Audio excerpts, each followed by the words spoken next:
Why some people end up alone, even when they don't want to. Let's be real.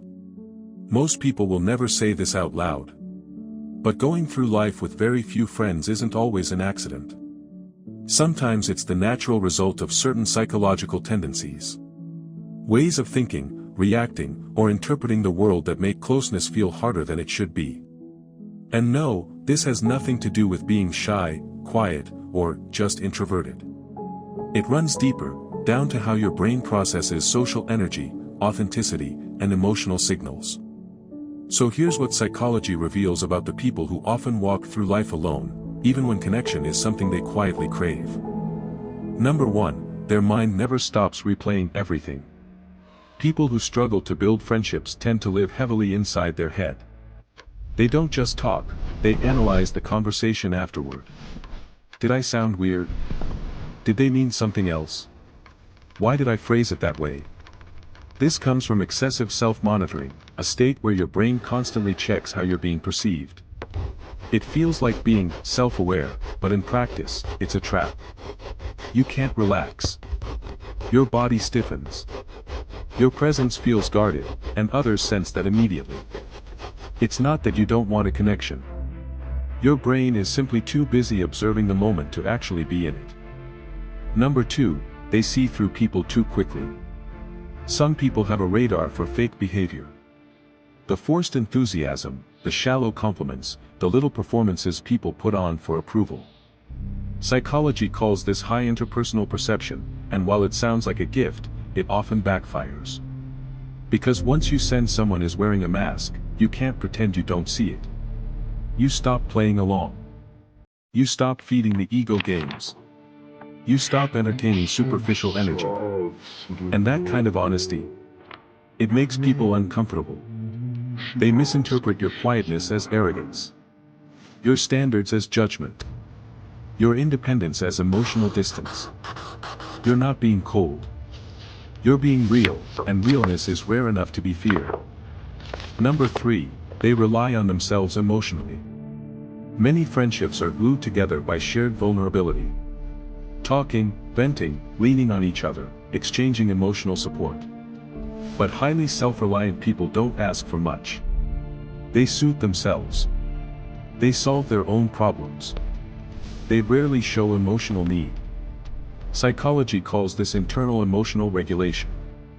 It's impressive, but it can accidentally build walls instead of bridges.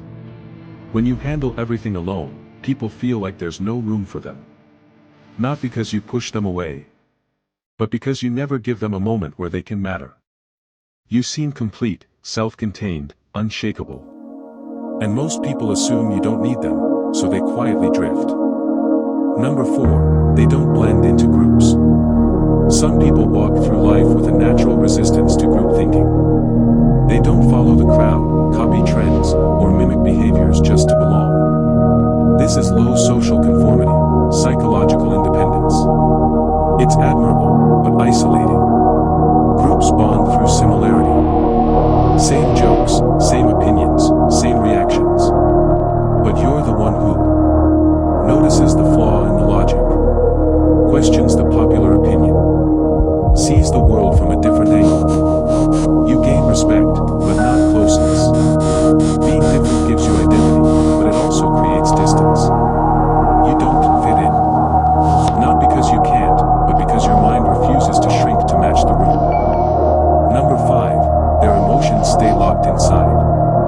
Here's a truth most people never admit. Some individuals struggle not with feeling emotions, but with showing them. Psychology links this to alexithymia-like traits, difficulty expressing or translating emotions outwardly. You care deeply, but quietly. You support others logically instead of emotionally.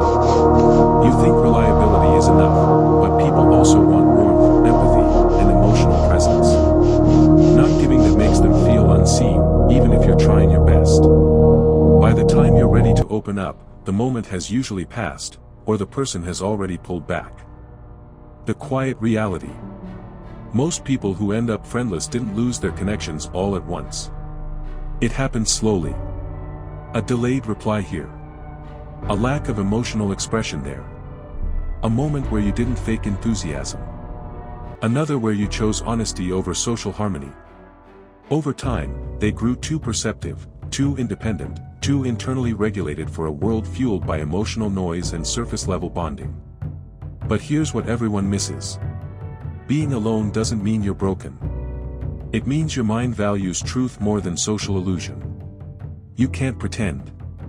You can't perform. You can't shrink yourself to fit in. You're not alone because you're unworthy. You're alone because very few people can match the depth, honesty, and intensity of how you process life. And understanding that is the first step in understanding yourself.